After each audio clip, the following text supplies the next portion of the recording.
উচ্চ মাধ্যমিক পরীক্ষায় আমূল পরিবর্তন। উচ্চ মাধ্যমিক পরীক্ষায় আমূল পরিবর্তন, বদল আসছে উচ্চ মাধ্যমিকের সিলেবাসে। সিলেবাস পরিবর্তনের ডেডলাইন 31শে জানুয়ারি। কোয়েল, মানে আর বেশি দিন নেই, এক মাস বলতে গেলে। পাঠ্য বইতে একটা বড়সড় বদল আনছে সংসদ। পরিবর্তন আনতে কাজ করছে 47টি সাব কমিটি।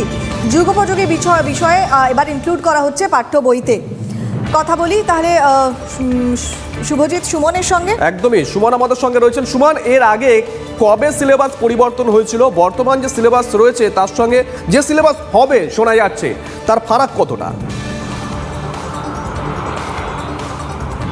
খুব পরিষ্কার করে স্পষ্ট করে উচ্চ মাধ্যমিক পরীক্ষার্থীদের উদ্দেশ্যে এই খবর এবং তাদের পরিবারের উদ্দেশ্যে।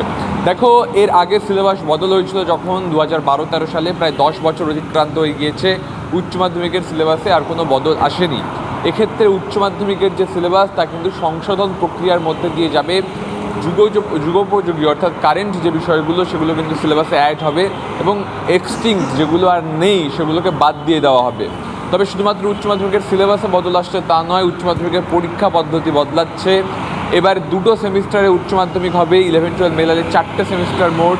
তার থার্ড এবং ফোর্থ সেমিস্টার, এই দুটো সেমিস্টার গুরুত্বপূর্ণ হবে। থার্ড সেমিস্টার হবে ওএমআর-এর মাধ্যমে এমসিকিউ বেসড, আর ফোর্থ সেমিস্টার হবে SAQ, short answer type question এবং বর্ণনাধর্মী প্রশ্ন থাকবে।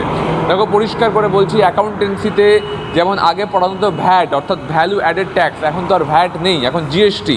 তাই সিলেবাসে আসছে এসজিএসটি, সিজিএসটি। পাশাপাশি তোমাকে বলি, অঙ্কের ক্ষেত্রে আমরা দেখতাম যে চৌবাচ্চার একটা নল দিয়ে জল বেরিয়ে যাচ্ছে আর একটা নল দিয়ে জল ঢুকছে।